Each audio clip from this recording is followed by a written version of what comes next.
আবারও স্বাগত ২১শে বিজনেসের সঙ্গে আছি মহিমা পলি।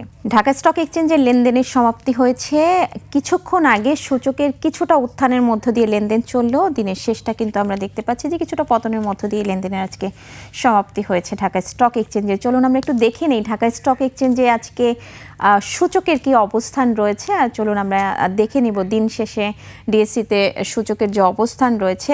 আমরা আজকে দিনের শুরুটা কিন্তু নেগেটিভ ট্রেন্ডের মধ্য দিয়ে শুরু হয়েছিল এবং বেশিরভাগ সেক্টরেই কিন্তু দর হারিয়েছিল। আমরা দিন শেষে দেখতে পাচ্ছি ২০ পয়েন্টের মতো কমেছে ডিএসসির প্রধান সূচক, ৪,৮১০ পয়েন্ট এই সূচকের অবস্থান রয়েছে আপনারা দেখতে পাচ্ছেন। এবং লেনদেন হওয়া প্রতিষ্ঠানগুলোর মধ্যে কি অবস্থা রয়েছে এবং কতটি প্রতিষ্ঠানের শেয়ারের দর বেড়েছে, কতটি প্রতিষ্ঠানের শেয়ারের দর হারিয়েছে সেটাও একটু দেখে নিই আমরা। চলুন আমরা দিন শেষে দেখব যে দর হারিয়েছে আসলে বেশিরভাগ প্রতিষ্ঠানের, আপনারা দেখতে পাচ্ছেন ২১৩টি প্রতিষ্ঠানের শেয়ারের দর হারিয়েছে, মাত্র ৯১টি প্রতিষ্ঠানের শেয়ারের দর বেড়েছে। সেখানে অপরিবর্তিত প্রতিষ্ঠানের সংখ্যা দেখা যাচ্ছে ৮১টি। এবং টার্নওভার যদি আমরা একটু দেখি যে সারাদিন জুড়ে আসলে কত টাকার মতো টার্নওভার হয়েছে, অর্থাৎ মোট লেনদেন হয়েছে, আমরা আসলে যেমনটা জানি প্রায় ৩০০ কোটি টাকার বেশি লেনদেন হয়েছে ঢাকা স্টক এক্সচেঞ্জে। তো দিন শেষে হয়তো এরকম ৩০০ কোটি টাকার মধ্য দিয়েই হয়তো আজকে ঢাকা স্টক এক্সচেঞ্জের লেনদেনের সমাপ্তি হয়েছে।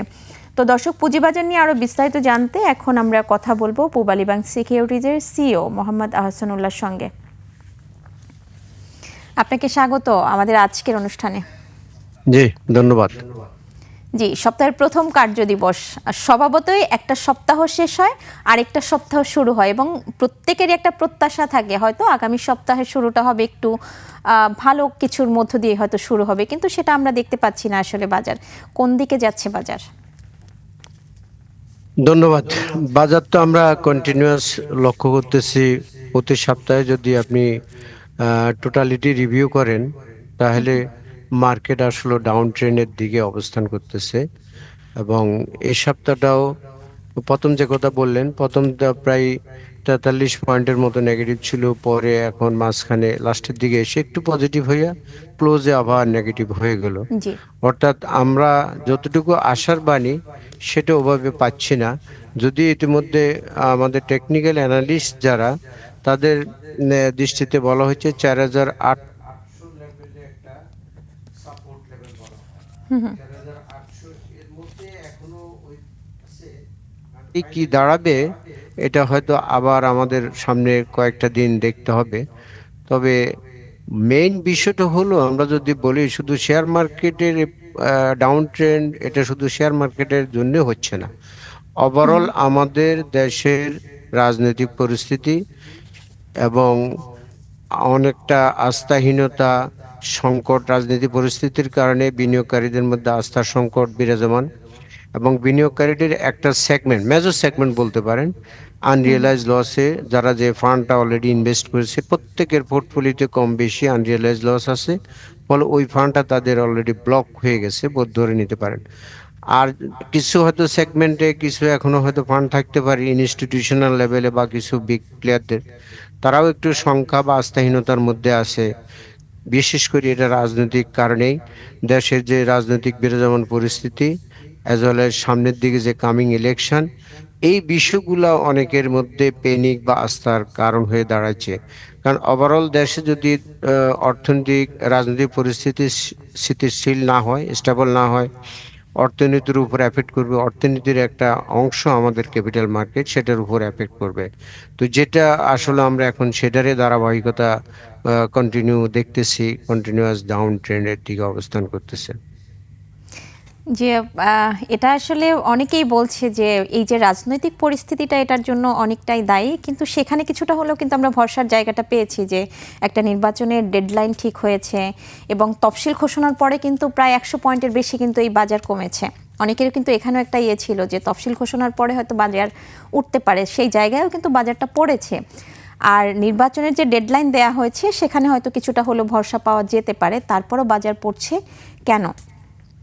মানে আরেকটা বিষয় যদি আমি একটু যুক্ত করি, জি, আপনি বলছিলেন যে আসলে আস্থার সংকট বিনিয়োগকারীদের, আমরা বরাবরই বলে থাকি আস্থার সংকট, কিন্তু এই আস্থার সংকটটা কেন কাটছে না? সুন্দর প্রশ্ন করছেন। আস্থার সংকট কেন হলো সেটা যদি আমরা বিবেচনা করি তাহলে আস্থার সংকট কেন কাটছে না সেটাও চলে আসবে। অর্থাৎ আমাদের এই আস্থার জায়গাটা, এই মার্কেটটা আমরা জানি কম বেশি সবাই, এটা খুব সেনসিটিভ মার্কেট।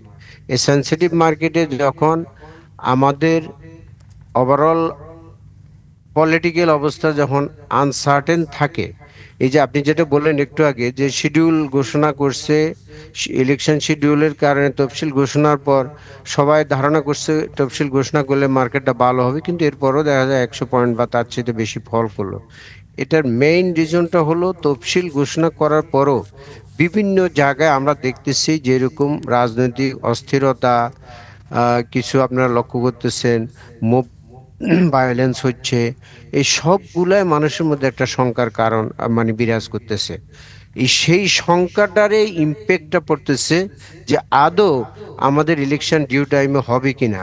এই যে আমরা গত 2 দিন মানে 3-4 দিন 4-5 দিন আগে যে জিনিসটা দেখলাম, এই আমাদের মানে তরুণ উদীয়মান নেতা, মানে শহীদ এখন বলতে হবে হাদি, এইরকম একটা নৃশংস মর্মান্তিক ভাবে যে তার মৃত্যু, সেটাও অনেকের মধ্যে আবার শঙ্কার বিরাজ করতেছে যে আসলে সামনের দিকে কি হচ্ছে, আদৌ ইলেকশন হবে কিনা। এবং ব্যবসায়ীরাও একইভাবে, ব্যবসায় তাদের সেরকম ফান্ড, তারা ব্যবসা করতে পারতেছে না, তাদের যে ইনভেস্টমেন্টটা আছে তাদের টোটাল ক্যাপাসিটির হয়তো দেখা যায় যে কারো লেস দ্যান 50% তারা ইউটিলাইজ করতেছে। তো সেখান থেকে তার ওভারহেড এক্সপেন্ডিচার তো ওই লেভেলে আছে, ওভারহেড এক্সপেন্ডিচার ঠিকই আছে, কিন্তু ইনকাম জেনারেট হচ্ছে না, যেহেতু প্রোডাকশন করতে পারতেছে না, ইনকাম জেনারেট না হওয়ার কারণেই তার ইপিএসটাও সামনের দিকে খারাপ আসবে, এবং ইপিএস খারাপ আসার কারণে তার কামিং ডিভিডেন্ড ডিক্লারেশন গুলো খারাপ আসবে। তাহলে এই সংখ্যাটা বা এই বিষয়টা তো কম বেশি সবাই বুঝে, আমার এই মার্কেটে যারা বিনিয়োগকারী ভাই সবাই কম বেশি বুঝেন। তার মানে ওটার একটা ইম্প্যাক্ট আছে। আর আস্থার এই যে সংকটের কারণটা তো বললাম, বিশেষ করে রাজনৈতিক এবং অর্থনৈতিক দুইটা ইফেক্টে আমার এই মার্কেটের আছে।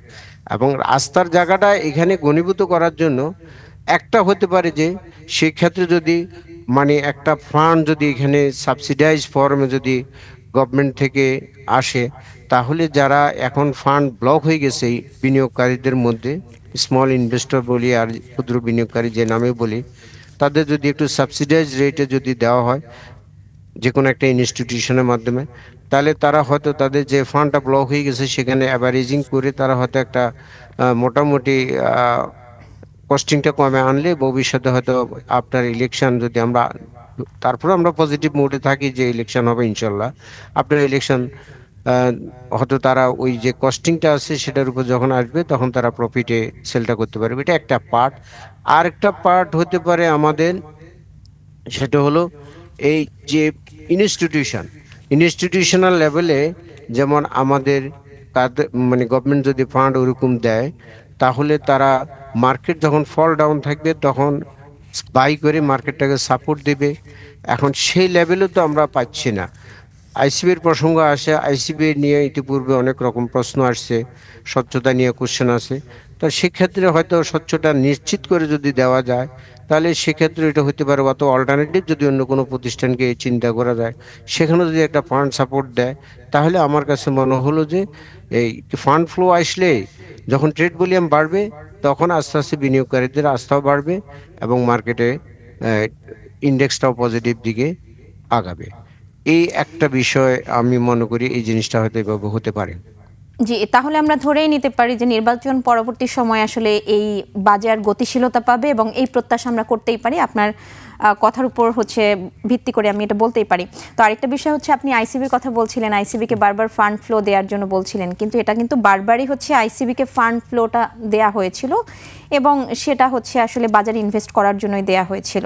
কিন্তু তারপরও আমরা যেমনটা জানি, আইসিবির পারফরমেন্স যদি বলি, 5,000 কোটি টাকার মতো হচ্ছে ফান্ড ডিউরেশন আছে। তো এই প্রতিষ্ঠানটার আসলে মার্কেটের জন্য যে ভূমিকা রাখার কথা, তারা কি সেটা রাখতে পারছে? আপনার স্টেটমেন্ট দেখে তো সেটা ক্লিয়ার হয়ে গেল, তারা পাচ্ছে না। আমিও ইতিপূর্বে একটু আগে আমি বলেছি তাদের স্বচ্ছতা নিয়ে, জবাবদিহিতা নিয়ে তাদের মধ্যে অনেক কোশ্চেন আছে। জি।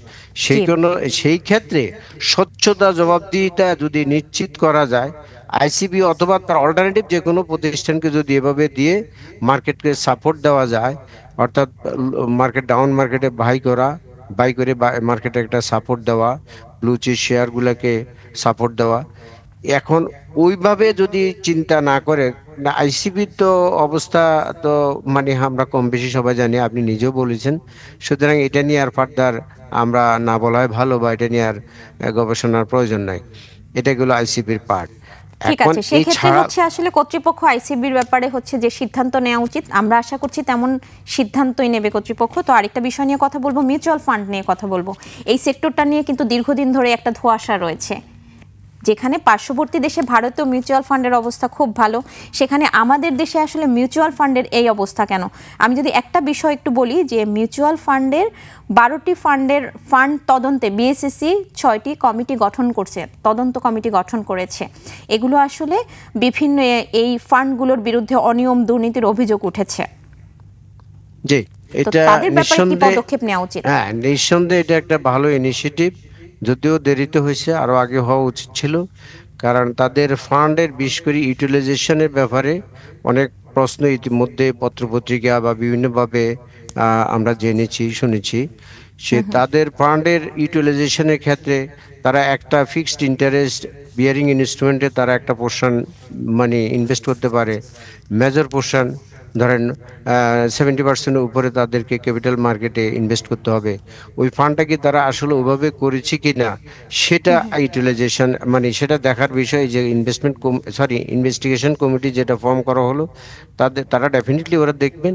পাশাপাশি তাদের যেই স্টকগুলো তারা কিনেছে, ওই স্টকগুলো প্রপারলি তাদের R&D অ্যাপ্লাই করে। তাদের তো সবচেয়ে মিউচুয়াল ফান্ডের ডিল করে অ্যাসেট ম্যানেজমেন্ট কোম্পানিগুলা।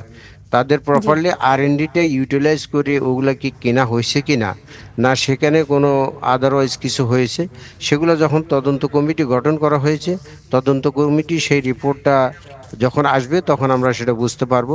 আমরা আশা করি যে তদন্ত কমিটি ডেফিনেটলি তার স্বচ্ছতা উইথ প্রফেশনালিজম দিয়েই এই তদন্তটা করবে, এবং সেই রিপোর্টটা অবশ্যই যাতে আমাদের বিনিয়োগকারীদের স্বার্থে এবং বিনিয়োগকারীরা যাতে জানতে পারে সামহাও, যে কোনো ফর্মে হোক, তাহলেই তখন বোঝা যাবে যে মিউচুয়াল ফান্ডগুলার এই অবস্থাটা আসলে কি।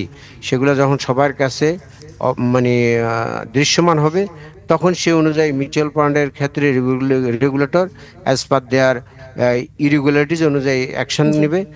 পাশাপাশি আমার যারা বিনিয়োগকারী তারাও এই ব্যাপারে সচেতন হবে। জি, আপনাকে অনেক ধন্যবাদ। আমরাও আশা করছি যে আগামী 60 কার্যদিবস সময় বেঁধে দেওয়া হয়েছে এই তদন্ত কমিটিকে, এবং সেই 60 কার্যদিবসের মধ্যে প্রকৃত কারণ উদ্ঘাটন করা হবে এবং সেই অনুযায়ী বিএসইসি পদক্ষেপ নেবে। ধন্যবাদ আপনাকে আজকে আমাদের সঙ্গে এখানে যুক্ত হবার জন্য।